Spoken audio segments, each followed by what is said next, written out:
Assalamualaikum warahmatullahi wabarakatuh. Perkenalkan, nama saya Sakira Yuliandini dengan NIM 2002112780.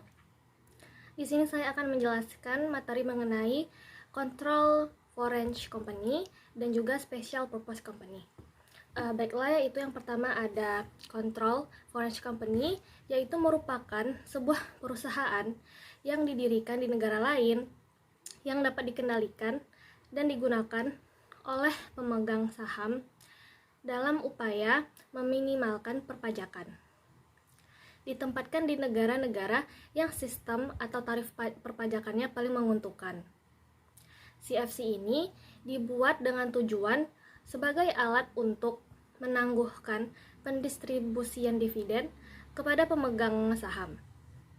Dan ketentuan mengenai CFC ini diatur di Undang-Undang Pajak Penghasilan Pasal 18 Ayat 2 yang berbunyi memberikan kewenangan kepada Menteri Keuangan untuk menetapkan saat diperolehnya dividen oleh wajib pajak dalam negeri atas penyertaan modal pada badan usaha di luar negeri yang sahamnya tidak diperjualbelikan di bursa efek, yang dimana penyertaan modal paling rendah sebesar 50% atau penyertaan modal secara bersama paling rendah adalah 50%.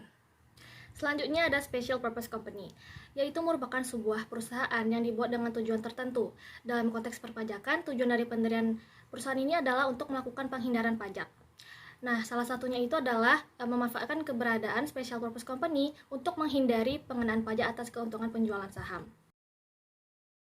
Untuk menghindari praktik perpajakan tadi, maka dibuatlah Undang-Undang PPH Pasal 18 Ayat 3C yang mengatur bahwa penjualan atau pengalihan saham perusahaan antara special purpose yang didirikan atau bertempat kedudukan di negara yang memberikan perlindungan pajak atau tax haven country yang mempunyai hubungan istimewa dengan badan yang didirikan atau bertempat kedudukan di Indonesia, maka dapat ditetapkan sebagai penjualan atau pengalihan saham. Adapun hal ini diatur juga di Undang-Undang Pajak Penghasilan Pasal 18 Ayat 2B yang dikatakan bahwa wajib pajak melakukan pembelian saham atau aktiva perusahaan melalui pihak lain atau badan yang dibentuk dimaksud demikian, maka dapat ditetapkan sebagai pihak yang sebenarnya melakukan pembelian tersebut sepanjang wajib pajak yang bersangkutan mempunyai hubungan istimewa dengan pihak lain atau badan tersebut dan terdapat ketidakwajaran penetapan harga. Adapun ciri-ciri dari Control for Range Company, yaitu yang pertama, memiliki basis di luar negeri namun perusahaan asing tersebut berada dalam kendali perusahaan-perusahaan domestik. Yang kedua, memiliki saham mayoritas sebesar 50% atau lebih yang dikuasai oleh perusahaan domestik. Dan yang ketiga adalah memiliki tujuan sebagai alat untuk menangguhkan pendistribusian dividen kepada para pemegang saham. Berikutnya adalah ciri-ciri dari Special Purpose Company, yaitu yang pertama, berbentuk badan hukum yang terdaftar secara resmi dalam otoritas nasional. Kemudian juga patuh terhadap kewajiban pajak dan hukum ekonomi lain yang dimana perusahaan yang sah secara legal. Yang kedua adalah berada di bawah kendali perusahaan induk. Kasus dari Control for Range Company, misalnya ada sebuah perusahaan di dua negara yang sama, yaitu PT UDI dan PT Luki. Ketika PT UDI meminjamkan uang untuk PT Luki sebesar 1 triliun, kemudian PT Luki harus membayar bunga untuk mencicil pinjaman tersebut. Misalnya bunganya 10%.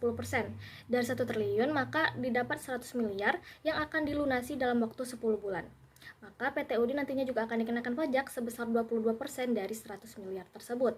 Contoh kasus dari Special Purpose Company, misalnya PT ABC yang dimiliki oleh XYZ Ltd di Hong Kong melalui anak perusahaannya SPC XYZ Ltd yang berada di Cayman Island dipandang sudah tidak menguntungkan lagi.